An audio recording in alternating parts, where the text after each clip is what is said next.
Oi, meninos e meninas da Ponciano, tudo bem? Professor Ricardo, de volta.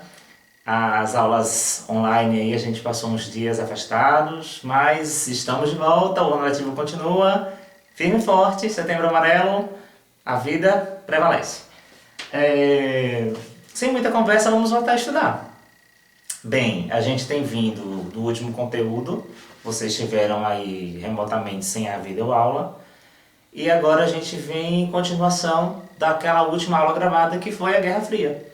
Nós iremos buscar compreender o comportamento do Brasil diante da Guerra Fria. É isso que nós iremos estudar. Eu adotei o seguinte método. Ai, ai. Seguinte método, nós elencamos aqui os presidentes da República que assumiram poder desde o início da Guerra Fria, que é no fim da Segunda Guerra Mundial, até 1964, quando ocorre no Brasil o golpe civil-militar. Então nós elencamos os presidentes e nós iremos conversar em cima deles. Pouca coisa, porque meu tempo é diminuto e a gente não vai ficar aqui elencando muita coisa. Até porque cada presidente desse daria uma aula super tranquilamente. Uma coisa que eu preciso pedir desculpas de antemão é isso. Eu me empolguei aqui com o tamanho do papel, comecei a escrever e não me atentei à dimensão da câmera. Então vai cortar, mas eu mando para vocês no WhatsApp, eu boto na descrição do vídeo. Tudo bem, certinho? Podemos começar? Beleza? Brasil Experiência Democrática de 1946 a 1964. Ou Quarta República. Não sei como é que vocês vão estudar aí no livro da escola, a Experiência Democrática. Fala-se Quarta República porque vocês sabem que tem aquela separação, né? Da República Velha, do período de Vargas. O período de Vargas deve ser separado em dois. E aí vem esse período após Getúlio Vargas. Embora aqui tenha muito de Getúlio, meninos. Muita coisa de Getúlio, a gente vai ter Juscelino Kubitschek e João Goulart, que são crias de Getúlio Vargas. Então, não tem como separar Getúlio Vargas desse período aqui. Vamos começar do seguinte. A primeira coisa que eu preciso falar com vocês é contextualizar isso aqui. Primeira coisa, já disse que é o período da Guerra Fria. Segunda coisa que a gente precisa compreender é que neste período aqui, de 46 a 64, estava em confronto dois ideais de nação. Nação é uma coisa inventada, meninas. Nação brasileira é inventado, não existe nação. Existe o povo brasileiro o povo que se identifica com este país forma a nação. A nação é criada. A partir disso aqui, dois ideais de nação estavam em confronto. O ideal liberalista e o ideal nacionalista. Os liberais versus os nacionalistas. O que é que significa dizer isso? Em suma, resumo do resumo, os liberais eles reconhecem a necessidade da propriedade privada, incentivam que o Estado esteja afastado da economia, que ele não deva intervir, ele incentiva a participação do estrangeiro. No caso dos nacionalistas, o caminho é contrário. É preciso que se incentive a produção nacional, é preciso que o Estado intervenha na economia, é preciso que o Estado esteja à frente das indústrias consideradas de base. Esse é o ideal que estava em confronto. Isto em sequência ainda daqueles 15 anos de Getúlio Vargas. Tudo bem, é preciso que a gente tenha essa dimensão para poder compreender. 46 vai ser eleito Eurico Gaspar Dutra, que é o que eu coloco aqui para vocês, o primeiro presidente, de 46 a 1950. Ele vai ser eleito com o apoio do presidente Getúlio Vargas. Vargas não pode continuar após a Segunda Guerra Mundial, naquele acordão que ele precisa se separar, não pode ter um país ditador, um governante ditador, sendo que ele combateu o ditador de fora e aqui dentro ser. Então ele faz aquele acordão e vai eleger o Eurico Gaspar Dutra. Quando Dutra se elege, ele já vai contra Getúlio Vargas no primeiro momento, ele já modifica a Constituição. É convocada uma Assembleia Nacional Constituinte em 1946 e vai se formar uma nova Constituição para o Brasil. Ora, meninos, a Constituição é a lei mais importante de um país. É ela que disciplina todo o caminho educacional, de saúde, assistencialismo que o país vai seguir. Em 46 modifica-se e ela traz grandes benefícios. É previsto, por exemplo, a obrigatoriedade do voto, repara. Mas para maiores de 18 anos, desde que sejam alfabetizados. Vai ser reconhecido o direito à liberdade religiosa, vai ser permitida uma certa liberdade de associação sindical. Isto aí dentro dos ditames que Eurico Gaspar Dutra considerasse legal. Tudo bem. Aqui eu trago para vocês também como foi Dutra politicamente. Ora, está aqui escrito que ele vai enfrentar, no livro de vocês traz também, ele vai enfrentar uma grande crise econômica. Por quê? Inflação. A inflação está nos atingindo novamente e sempre vai ser um grande fantasma na história nacional a presença da inflação. Para combater a inflação, ele vai criar um plano, que é o plano SALT. Eu não lembro se no livro de vocês fala, mas se não tiver, vocês jogam no Google aí rapidinho, que são algumas metas que o governo vai tentar alcançar: saúde, alimentação, trabalho, transporte, melhor dizendo, não é trabalho não, transporte, e a partir desses caminhos aí, a tentativa de recuperar a economia brasileira. Não vai dar tão certo, mas fazer o quê, né? E eu trago também de importante aqui em Eurico Gaspar Dutra, já que eu falei da Guerra Fria, o alinhamento do país. O país ele se alinha diretamente aos Estados Unidos. Naquela Guerra Fria, União Soviética versus Estados Unidos, o Brasil, a partir de Eurico Gaspar Dutra, declara-se apoiador dos Estados Unidos. O que é que significa isso, meninos? Significa que vai ser adotado no governo Dutra um combate ferrenho àquilo que se considere ideia socialista. Inclusive, o Partido Comunista Brasileiro ele vai ser caçado. Aqueles deputados que foram eleitos a partir desse partido perdem seus mandatos. O caso de Jorge Amado, escritor aqui da Bahia. Entende? Então, a Constituição que garantia os direitos, liberdades e assim por diante, na verdade, não garantiu tanto assim. Garantia desde que não fosse ideal comunista. Isso vai acompanhar o Brasil até hoje, meninos. O medo do comunismo, porque a gente não conhece e a gente tem. Findando aí Eurico Gaspar Dutra, 5 anos de mandato, vai se fazer a eleição. 50, 51, quem assume? Getúlio Vargas volta. E eu trago aqui Getúlio Vargas, 51 a 54, por quê? Ora, não cumpriu 5 anos, vocês devem saber, se não sabem, ele cometeu suicídio. Não foi na cabeça, no coração. E eu trago 3 características, todos eles, meninos, eu trago 3. Não vou aprofundar muito. Getúlio Vargas, eu trago aqui a característica nacionalista. Ele mantém aquilo do Estado Novo de Vargas, a ideia de o Brasil, do foco no Brasil, do foco na indústria de base, que o Estado brasileiro precisa promover as indústrias. Isso ele vai manter novamente nesse governo eleito aí. Eu trago, inclusive, a criação do Banco Nacional de Desenvolvimento. O BNDE, hoje BNDES, envolvido em grandes escândalos, foi criado lá em Vargas. A Petrobras é criada lá em Vargas. Por quê? Porque, se vocês lembrarem, quando a gente estava em sala de aula, Getúlio Vargas foi no governo dele que foi descoberto o primeiro poço de petróleo no Brasil. E a exploração desse poço de petróleo? O Brasil não tinha tecnologia, como é que ia fazer? Eurico Gaspar Dutra defendia que até Chá, Coaécio, que deveria explorar. Getúlio Vargas, como nacionalista, disse que não, o petróleo é nosso. Começou-se uma campanha e fundou-se uma indústria exploradora de petróleo, que deteria, a partir de então, todo o monopólio, ou seja, aquela indústria ela iria explorar,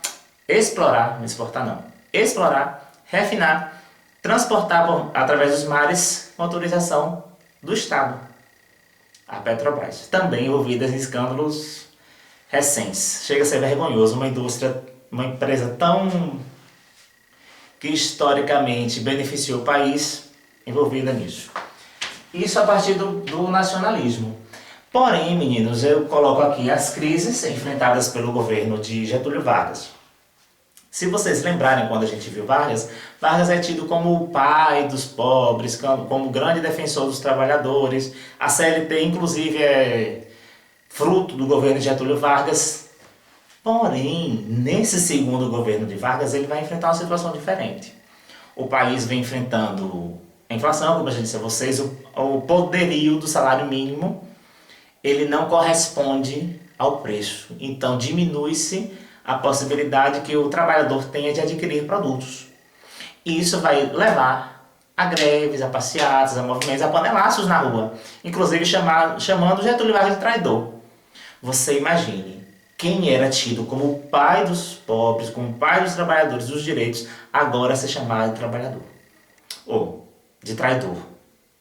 Os panelaços começam lá em Getúlio Vargas.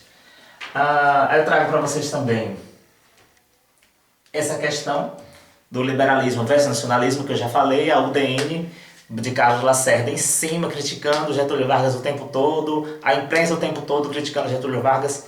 A imprensa, eu digo, os jornais em especial, porque a televisão ainda estava começando, você tem poucas televisões participando, mas você tem a presença maciça do jornal e do rádio. Getúlio Vargas usa a Hora do Brasil para se manifestar, para se comunicar com a população, mas mesmo assim críticas ferrenhas em cima dele, todo o tempo atacando o governo de Vargas, vai levar mais à frente a ele cometer o suicídio. E como ponto final dessa crise no governo de Vargas, a gente vai ter o atentado a este crítico ferrenho de Getúlio Vargas, Carlos Lacerda. Ele vai sofrer um atentado, uma tentativa de assassinato. Nas investigações vão conseguir perceber que quem idealizou o assassinato foi alguém próximo a Getúlio Vargas, que trabalhava inclusive com Vargas, e a partir daí a imprensa caiu em cima, atacando que Getúlio Vargas era o responsável, que ele que tinha mandado matar Carlos Lacerda, e ele decide, no meio dessa situação caótica que o Brasil vivia, sair da vida para entrar na história. Comete suicídio em agosto de 54 e o governo vai ser terminado pelo vice, por Café Filho. Café Filho vai afastar-se um tempo, Ranieri Mazzini assume, mas em suma é isso aí. Getúlio Vargas ele comete suicídio e o país vai passar pela eleição e vai eleger Juscelino Kubitschek.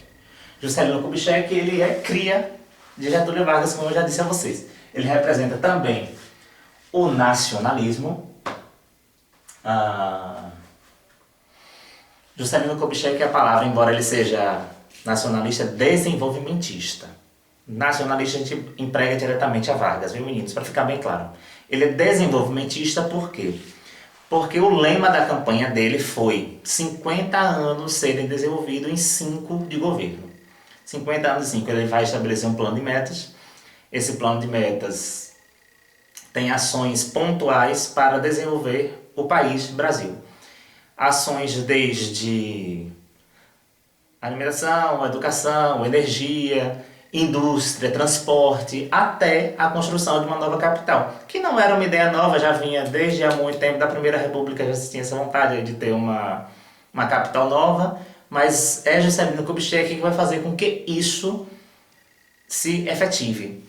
É por isso que ele é chamado desenvolvimentista. O plano de metas foi isso que eu acabei de falar com vocês. Segunda palavra de Juscelino Kubitschek é a questão da cultura. Por que eu coloco cultura, meninos? Porque a década de 50 no Brasil ela vai ser decisiva para a modificação cultural do nosso país.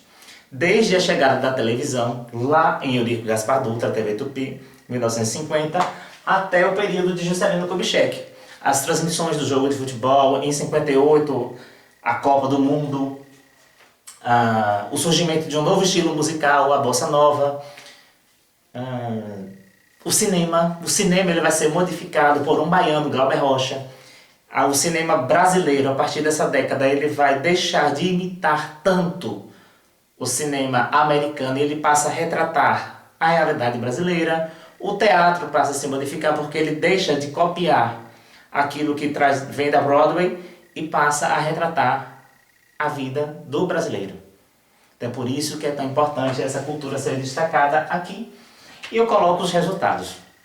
Embora na minha fala pareça que tudo foram as minhas maravilhas, na verdade não foi. Por quê?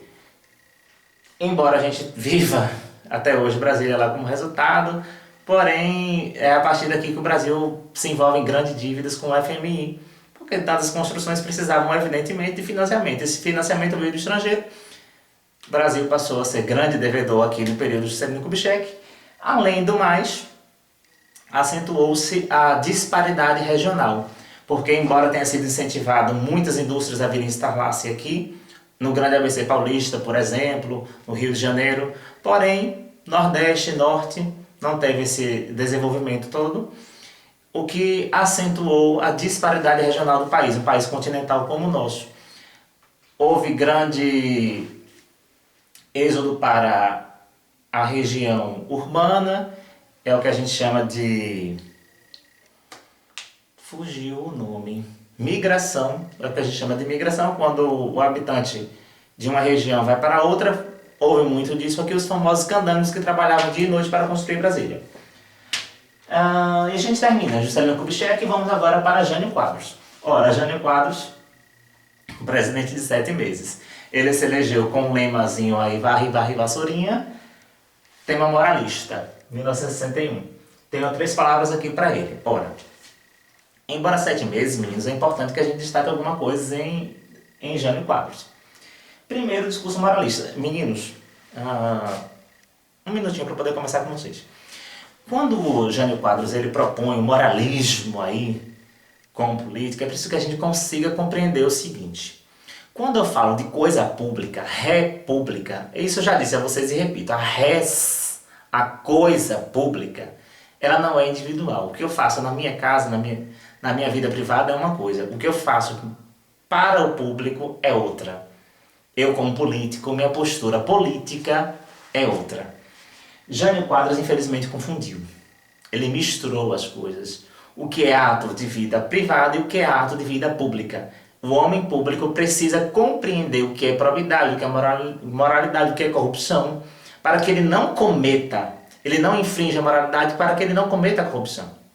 Ele confundiu. Ele quis controlar, por exemplo, o uso de biquínis na praia. Qual a relação? Nenhuma. Mas ele fez, pregando que iria trazer de volta a moralidade ao país. Me poupe. Aqui a gente tem o segundo item para ele, a política externa independente. O que é isso?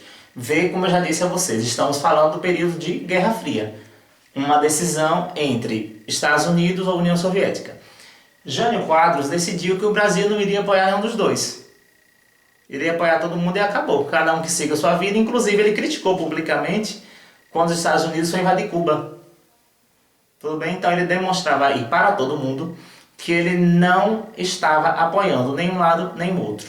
Tanto é que ele foi condecorado, Che Guevara, aquele que a gente já estudou aí na Revolução Cubana, com a maior honraria do país, a Ordem do Cruzeiro do Sul. Agora você imagine a polêmica disso. Um estadista brasileiro condecorando um bandido, como era tido aí por muitas pessoas que atacavam o comunismo. Veja a situação. E isso aí vai acabar culminando na renúncia. Essa série de adoção de medidas aí conturbadas, ele vai inclusive limitar a compra de uma série de produtos, a importação, as medidas econômicas dele vão agradar o mercado internacional, entretanto vai prejudicar a população brasileira. Isso vai culminar na renúncia. Ele esperava que as pessoas fizessem ele voltar, iriam colocá-lo no braço, mas o efeito foi outro. O Congresso aceitou, ele foi colocado para fora para que assumisse João Goulart. João Goulart não está aparecendo para vocês, menino? Que era o vice. Isso era comum, ele se elegeu vice, diferente de Jânio Quadros. Eles não concorriam juntos. Existia eleição para presidente e eleição para vice. Jânio Quadros, João Goulart, como eu já disse a vocês, é cria de Juscelino Kubitschek também. Ele já havia sido ministro aqui para resolver os problemas da greve, aquelas greves dos 300 mil que ocorreu em Getúlio Vargas. Quem resolveu foi João Goulart. Ele negociou um aumento de salário aí de 100% e estava resolvido o problema. Porém, ele perdeu o cargo aqui, ele foi muito criticado, ameaçado, apontado como comunista, se elegeu vice aqui em Juscelino Kubitschek e ele volta eleito como vice em Jânio Quadros. Porém, ele não vai terminar o mandato de vocês, eu já antecipo. Coloquei aqui 3 palavras: parlamentarismo, reformas e golpe. Aquelas críticas que ele recebia desde o período de Getúlio Vargas e que se repetiram em Juscelino Kubitschek vão acompanhar o governo de João Goulart o tempo todo. Ele vai ser apontado como comunista, como aliado ao comunista. Agora você vê a situação. Quando Jânio Quadros renuncia, onde é que está João Goulart? Na China. comunista. Então vai ser apontado todo o tempo como simpatizante do ideal comunista que queria trazê-lo para o Brasil. Quando ele tem que assumir, vai ficar aquela situação da UDN enchendo a paciência, aí o jornal enchendo a paciência, dizendo que ele é comunista e que vai trazer o socialismo no Brasil e a série por diante. Ao invés de ele vir direto, tomar posse, o que é que ele vai fazer? Vai ficar no Uruguai esperando uma decisão. Então repara aí, se ele não estava querendo realmente sair. Mais à frente, qual vai ser a saída utilizada? Eles vão decidir que o Brasil vai ter o parlamentarismo. A primeira palavra que eu coloquei para ele. Ora, parlamentarismo é uma anomalia jurídica para o Brasil. O Brasil nunca teve parlamentarismo. É quando o chefe de Estado e o chefe de governo são pessoas diferentes. Quem governa de fato é o primeiro-ministro e o presidente somente representa. Nunca existiu isso no Brasil. Mas João Goulart aceitou que existisse parlamentarismo e foi feito um plebiscito. E nesse plebiscito decidiu-se que voltaria o presidencialismo como é hoje. O presidente da República tanto representa o país como governa. Quando ele assume como presidente, ele quer propor algumas reformas. As reformas trabalhistas, reforma econômica, reforma agrária. Esta é sempre uma grande polêmica, porque a ideia era tomar propriedade improdutiva e distribuir para quem não tivesse terra, e as pessoas entenderam de formas equivocadas. Então você veja que a situação foi muito conturbada no governo dele. Ele tentou aprovar essa reforma no Congresso Nacional, não conseguiu. Aí o que é que ele vai fazer? Ele vai para a rua fazer um congresso. Um comício. Ele vai fazer um comício, falar para 250 mil pessoas na rua, vai assinar um ato. Veja que situação. Ele vai assinar a estatização das refinarias estrangeiras, todas a partir de agora são nacionais, vai assinar a possibilidade de retirar as terras que estivessem a certa quilometragem aí para fins de reforma agrária. Você imagine uma situação dessa, o homem que já para assumir o poder já estava tão conturbado, vai para o público fazer uma situação dessa. Uma semana depois, vai haver uma marcha da Família com Deus pela Liberdade. Vão se unir os grandes empresários, as famílias de elite, as boas cidadãos de bem, né? Vão se unir, apoiados inclusive pela igreja, vão para a rua marchar contra o comunismo de João Goulart. Nessa marcha aí vai haver, uma semana depois, um movimento grevista na rua. Os militares vão combater esse movimento grevista, mas os militares que vão lá apoiar, vão apoiar esse movimento. João Goulart vai tentar resolve o problema, mas não pune ninguém. E aí o Congresso entendeu que ele tinha perdido o domínio sobre o país e que merecia perder o cargo. Vai acontecer então, em 31 de março, o golpe militar. 31 de março, 1º de abril de 64, ele vai ser deposto do cargo. Eu repito, sem medo de errar, meninos, um golpe militar. Por que golpe militar não? Golpe civil militar. Porque teve o apoio daquelas pessoas que foram para a rua, marcha por Deus, pela liberdade, pela família, com Deus, pela liberdade. Essas pessoas, os deputados e os militares. Foi um golpe civil-militar. Golpe por quê? Porque afrontou diretamente a Constituição. Foi declarado vago o cargo de presidente da República, dizendo que o presidente não estava. O presidente estava sim no país. O presidente estava podendo governar, entretanto, o Congresso Nacional declarou o cargo vago.